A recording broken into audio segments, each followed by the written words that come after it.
Hello, അസ്സലാമലൈക്കും. ഇന്ന് ഞാൻ നിങ്ങളടുത്ത് വന്നതെന്താണെന്ന് വെച്ചാൽ, ഞാനിപ്പോൾ ഈ മാസം 14-ാം തീയതി നമ്മളെ വെഡ്ഡിങ് ആനിവേഴ്സറി ആണ്. അപ്പോൾ 23ാമത്തെ വെഡ്ഡിങ് ആനിവേഴ്സറി പ്രമാണിച്ചിട്ട് ഞാൻ ഒരു സ്പെഷ്യൽ വീഡിയോ ചെയ്യുന്നുണ്ട്. അപ്പം ആ ഒരു വീഡിയോ എന്ന് പറയുന്നത് ഒരുപാട് ആൾക്കാരുടെ അടുത്ത് ചോദിച്ച കുറേ ചോദ്യങ്ങളും ഒരു Q&A ഒക്കെ ചെയ്യാൻ പറ്റുമോ അങ്ങനെ നമുക്ക് ഇപ്പോൾ കുറേ പറയലുണ്ട്. പക്ഷെ നമ്മൾ അത്ര വലിയൊരു ചാനലൊന്നും അല്ലാത്തതുകൊണ്ട് ഇതുവരെ അങ്ങനെ ഒന്നും ചെയ്തിട്ടില്ല. അപ്പോൾ ഞാൻ വിചാരിച്ച് ഈ ഒരു 14th നമ്മൾ ചെയ്യാൻ ഉദ്ദേശിച്ച ആ ഒരു വീഡിയോയിൽ നിങ്ങളെ ചോദ്യങ്ങൾക്കും അതിനൊക്കെ ഉള്ള നല്ലൊരു മറുപടി കൂടി ആയിട്ട് നിങ്ങൾക്ക് ചോദിക്കാനുള്ളതൊക്കെ എൻ്റെ അടുത്തുനിന്ന് അറിയാനുള്ളതൊക്കെ നിങ്ങൾക്ക് ചോദിക്കാം. അതിനി വരുന്ന വീഡിയോസിൽ നിങ്ങൾ കമൻസ് ആയിട്ടോ അല്ലെങ്കിൽ മെസ്സേജ് ആയിട്ടൊക്കെ നിങ്ങൾ ചോദിക്കുകയാണെങ്കിൽ ഞാനതൊക്കെ നോട്ട് ചെയ്തിട്ട് February 14th വരുന്ന വീഡിയോയിൽ അതിനുള്ള റിപ്ലൈ ആയിട്ട് ഒരു സ്പെഷ്യൽ വീഡിയോ ആയിട്ടാണ് ഞാൻ ചെയ്യുന്നത് കേട്ടോ. ഇൻഷാ അല്ലാഹ് നിങ്ങൾക്ക് പറയാനുള്ളതൊക്കെ കമൻസ് വഴി അറിയിക്കണേ. അപ്പോൾ നമുക്ക് ഇന്നത്തെ വീഡിയോ നോക്കാം. ഇന്നിപ്പോൾ ഞാൻ കാണിക്കുന്നത് ജിഗ്ലിംഗ് ആയിട്ടുള്ള ഒരു കോക്കനട്ട് മിൽക്കിൻ്റെ പുഡിംഗ് ആണ് കേട്ടോ. പുഡിംഗ് എന്ന് പറയാൻ പറ്റില്ല, ഒരു ഡെസേർട്ട്. ഇപ്പോൾ വളരെ ഈസി ആയിട്ട് നമ്മൾ കുറഞ്ഞ ഇൻഗ്രീഡിയൻസ് വെച്ചിട്ട് പെട്ടെന്ന് ഉണ്ടാക്കാൻ പറ്റുന്ന നല്ലൊരു അടിപൊളി ജിഗ്ലിംഗ് ആയിട്ടുള്ള ഒരു കോക്കനട്ട് മിൽക്കിൻ്റെ ഒരു ഡെസേർട്ടാണ് കേട്ടോ പുഡിംഗ് തന്നെ. അപ്പം ജിഗ്ലിംഗ് എന്ന് പറഞ്ഞാൽ വേറെ ഒന്നുമല്ല, ഇങ്ങനെ ഭയങ്കര സോഫ്റ്റ് ആയിരിക്കും, എന്നാലും നല്ല ഷേപ്പിൽ നമുക്ക് മുറിക്കാൻ പറ്റും. പക്ഷേ ഇങ്ങനെ ഇളകി കളിക്കും. അതാണ് ഇപ്പോൾ ഞാൻ ഇളക്കി കാണിച്ചു തരുന്നത്. അതാണ് ജിഗ്ലിംഗ് എന്ന് പറയുന്നത്. സാധാരണ ഉറച്ച പുഡിംഗ് ആണെങ്കിൽ നമ്മളിങ്ങനെ പീസായിട്ട് മുറിച്ച് വെച്ചാൽ അതിങ്ങനെ ഇങ്ങനെ ചാടി കളിക്കൊന്നുമില്ല, ജസ്റ്റ് മുറിച്ച് വെക്കാനേ പറ്റുള്ളൂ. ഇത് ജിഗ്ലിംഗ് എന്ന് പറയുന്നത് ഇങ്ങനെ മുറിച്ചാലും നല്ല ഭംഗിയാണ്, എടുക്കുമ്പോൾ ഭയങ്കര സോഫ്റ്റ് ആയിരിക്കും, ഇങ്ങനെ ഇളകി കളിക്കും. ആ ഒരു ടെക്സ്ചറിന് പറയുന്നതാണ് ജിഗ്ലിംഗ് എന്ന് പറയുന്നത്. പിന്നെ ആണെങ്കിൽ നമുക്ക് മലയാളിക്ക് പ്രത്യേകിച്ചും ഈ ഒരു കോക്കനട്ട് മിൽക്ക് എന്ന് പറഞ്ഞാൽ നമ്മൾ എവിടെ ആയാലും ചാടി വീണു, അത്ര എല്ലാവർക്കും ഇഷ്ടപ്പെടുന്ന ഒരു ടേസ്റ്റാണ് കോക്കനട്ട് മിൽക്കിൻ്റെ ടേസ്റ്റ് എന്ന് പറയുന്നത്.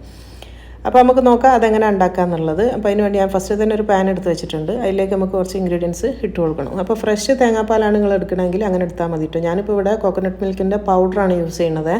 അപ്പോൾ എൻ്റെ അടുത്ത് ഇപ്പോൾ ഫ്രഷ് ഇല്ലാത്തതുകൊണ്ട് ഞാൻ പൗഡർ വെച്ചിട്ടാണ് ചെയ്യുന്നത്. നിങ്ങൾക്ക് ഫ്രഷ് എടുക്കാൻ പറ്റുമെങ്കിൽ അങ്ങനെ എടുത്താൽ മതി. ഞാനിപ്പോൾ ഒരു 2.5 ഗ്ലാസിൻ്റെ അളവാണ് കോക്കനട്ട് മിൽക്ക് എടുക്കുന്നത്. അപ്പം ഞാനിപ്പോൾ ഇങ്ങനത്തെ 6 ടേബിൾ സ്പൂണാണ് കോക്കനട്ട് മിൽക്കിൻ്റെ പൗഡർ എടുക്കുന്നത് കേട്ടോ. അത് 2.5 കപ്പിന് വേണ്ടിയിട്ട് 6 ടേബിൾ സ്പൂൺ പൗഡറാണ് എടുക്കുന്നത്. തേങ്ങാപ്പൊടിയാണിത്. കോക്കനട്ട് മിൽക്ക് പൗഡർ എന്ന് പറഞ്ഞാൽ നമ്മളെ തേങ്ങേൻ്റെ പൊടിയാണ് കേട്ടോ, പൗഡർ.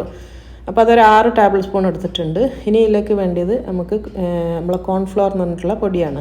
എന്തെങ്കിലും ഒരു സ്റ്റാർച്ചിന് വേണം ഇത് ഉറയ്ക്കാൻ വേണ്ടിയിട്ട്, അതാണ് കോൺഫ്ലോർ എടുക്കുന്നത്. അപ്പോൾ 3 ടേബിൾ സ്പൂണാണ് ഞാനിപ്പോൾ കോൺഫ്ലോർ എടുക്കുന്നത്. 6 ടേബിൾ സ്പൂൺ തേങ്ങാപ്പൊടിയും 3 ടേബിൾ സ്പൂൺ കോൺഫ്ലോറുമാണ് ഞാൻ എടുത്തത്.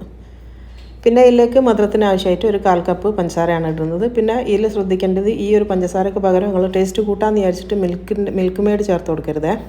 പിന്നെ ഒരു നുള്ളുപ്പും, അത് ടേസ്റ്റ് ഒന്ന് ബാലൻസ് ചെയ്യാൻ വേണ്ടിയിട്ടാണ് ഒരു നുള്ളു ഉപ്പിട്ട് കൊടുക്കുന്നത്. ഇനി ഇതിലേക്ക് ഞാൻ പറഞ്ഞല്ലോ 2.5 കപ്പാണ് ഞാനിപ്പം ഈ വെള്ളം ചേർക്കുന്നത്, തേങ്ങാപ്പാൽ നമുക്ക് വേണ്ടി. അപ്പോൾ അത് കുറേശ്ശായിട്ട് ചേർത്തിട്ട് കട്ടല്ലാണ്ട് ഒന്ന് ഇളക്കിയെടുക്കുക.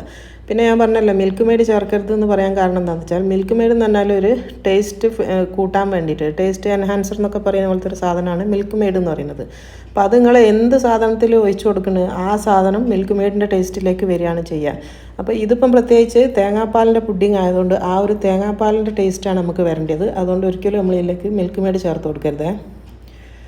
അപ്പോൾ ഞാൻ നല്ലോണം ഇളക്കിയതിൻ്റെ ശേഷം ഇപ്പോൾ അത് അടുപ്പിലേക്ക് വെച്ചിട്ടുണ്ട്. ഇനി ഇത് കൈ വിടാണ്ട് ഇളക്കിയും കൊണ്ട് നിൽക്കുക കേട്ടോ. നല്ല കട്ടിയായിട്ട് വരും. ആ ഒരു തിക്കായി ആകുന്ന വരെ ഇത് ഇളക്കി കൊടുക്കുക. അപ്പോൾ ഞാനിപ്പോൾ നോക്കിയപ്പോൾ ഷുഗർ കുറച്ച് കുറവാണ്. അപ്പോൾ ഒരു 1/4 കപ്പും കൂടി എടുത്തിട്ടുണ്ട്. ഈ മധുരത്തിനൊന്നും അളവില്ല, നിങ്ങൾ നോക്കിയിട്ട് എത്ര മധുരം വേണമെന്ന് വെച്ചാൽ നോക്കിയിട്ട് ഇട്ട് കൊടുത്താൽ മതി. ഇപ്പോൾ അതാ തിളയ്ക്കാൻ തുടങ്ങിയിട്ടുണ്ട്, ചെറുതായിട്ടൊന്ന് കുറുകി. ഈ ഒരു ടെക്സ്ചറേ ഉണ്ടാവുള്ളൂ കേട്ടോ, വല്ലാണ്ട് മുറുക്കത്തിൽ നിങ്ങൾ കുറുക്കിയെടുക്കരുത്. കാരണം ഭയങ്കര കട്ടിയായിട്ട് ഇത് എടുത്തു കഴിഞ്ഞാൽ നമ്മളെ ജിഗ്ലിംഗ് ആവില്ല. അപ്പോൾ അതുകൊണ്ടാണ് ഈ ഒരു ടെക്സ്ചറിൽ നമുക്ക് ആക്കാൻ പാടുള്ളൂ. ഇതിനൊരു 5 മിനിറ്റ് നേരം ഇതൊന്ന് തിളപ്പിച്ചെടുക്കണം കേട്ടോ. എന്നാലേ ഈ ഒരു കോൺഫ്ലവറിൻ്റെ ടേസ്റ്റ് നമുക്ക് ആവശ്യമില്ല. നമുക്ക് വേണ്ടിയത് തേങ്ങാപ്പൊടിൻ്റെ ടേസ്റ്റ് മാത്രമാണ്, തേങ്ങാപ്പാലിൻ്റെ ഫ്ലേവർ മാത്രമാണ് വേണ്ടി. അതുകൊണ്ട് ഒരു 5 മിനിറ്റ് നേരം ഇതൊന്ന് തിളപ്പിച്ച് ഇങ്ങനെ കുറുക്കിയെടുക്കണം. അപ്പോൾ ഇങ്ങനെ 5 മിനിറ്റ് തിളപ്പിക്കുന്ന സമയത്ത് ആ ഒരു കോൺഫ്ലവറിൻ്റെ ടേസ്റ്റ് മൊത്തം അങ്ങ് പോകും. എന്നിട്ട് തേങ്ങാപ്പാലിൻ്റെ ടേസ്റ്റ് മാത്രമായിട്ട് നമുക്ക് കിട്ടും.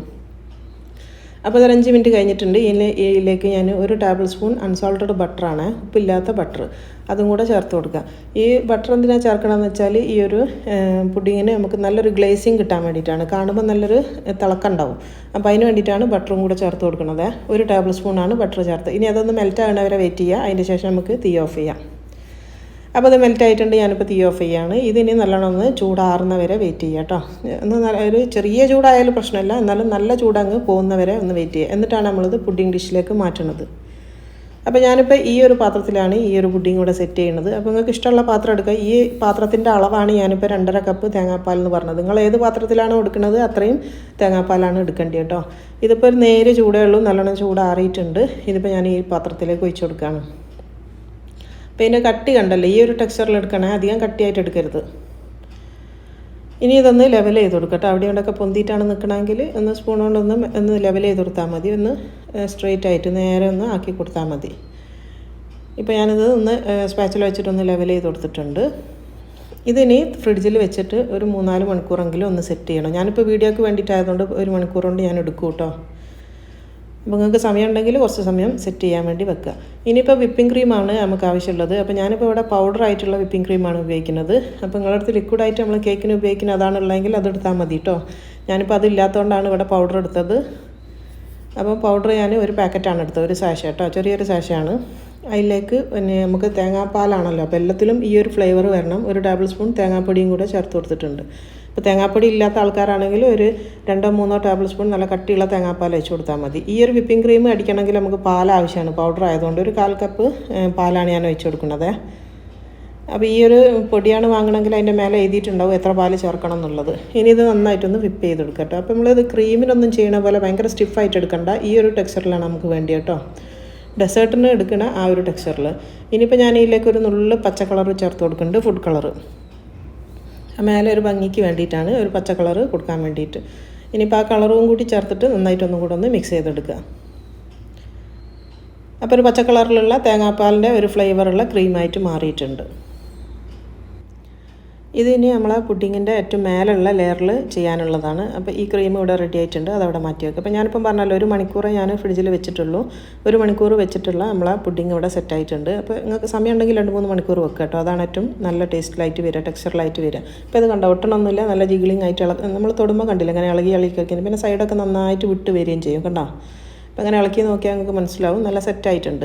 പക്ഷേ ഇതിന് ഏറ്റവും ടേസ്റ്റ് എന്ന് പറയുന്നത് നല്ലോണം തണുക്കണം കേട്ടോ. അപ്പോൾ 2-3 മണിക്കൂർ നിങ്ങൾ ഫ്രിഡ്ജിൽ വെച്ചാലാണ് നല്ല സെറ്റായിട്ട് വരിക. അപ്പോൾ ഇത് റെഡി ആയിട്ടുണ്ട്. ഇനിയിപ്പോൾ ഇതിൻ്റെ മേലെ നമ്മൾ ഉണ്ടാക്കി വെച്ചിട്ടുള്ള ഗ്രീൻ കളറ് ക്രീം നമ്മളിതിൻ്റെ മേലെ ഇട്ട് കൊടുക്കുക. അപ്പം മേലെ ഒന്ന് നല്ലോണം ഒന്ന് ലെവൽ ചെയ്തെടുക്കുക. അപ്പോൾ ഇവിടെ ഇപ്പോൾ എൻ്റെ അടുത്ത് കേക്കിൻ്റെ സാധനങ്ങളൊന്നും ഇല്ലാത്തതുകൊണ്ട് പാലറ്റ് നൈഫൊക്കെ ഉണ്ടെങ്കിൽ നല്ല ലെവൽ ചെയ്തെടുക്കാൻ ഈസിയാണ്. ഞാനിപ്പോൾ സ്പാച്ചിൽ വെച്ചിട്ടാണ് ഇപ്പോൾ ചെയ്യുന്നത്. അപ്പം മാക്സിമം ഞാൻ ലെവൽ ചെയ്തെടുത്തിട്ടുണ്ട്. കാണാൻ ഭംഗി ഉണ്ടാവണമെങ്കിൽ നല്ലോണം ലെവൽ ചെയ്യണം കേട്ടോ. അപ്പോൾ അതാ ഞാൻ പറഞ്ഞത്, കേക്ക് ഉണ്ടാക്കുന്ന ആൾക്കാരൊക്കെ ആണെങ്കിൽ പാലറ്റ് നൈഫൊക്കെ ഉണ്ടാവുമല്ലോ, അപ്പോൾ അതുണ്ടെങ്കിൽ നല്ല ലെവൽ ചെയ്തിട്ട് നല്ല സ്മൂത്തായിട്ട് കിട്ടും. അപ്പോൾ അത് ഞാൻ ഈ ക്രീം മുഴുവനായിട്ട് ഇതിൽ ചെയ്തിട്ടുണ്ട്.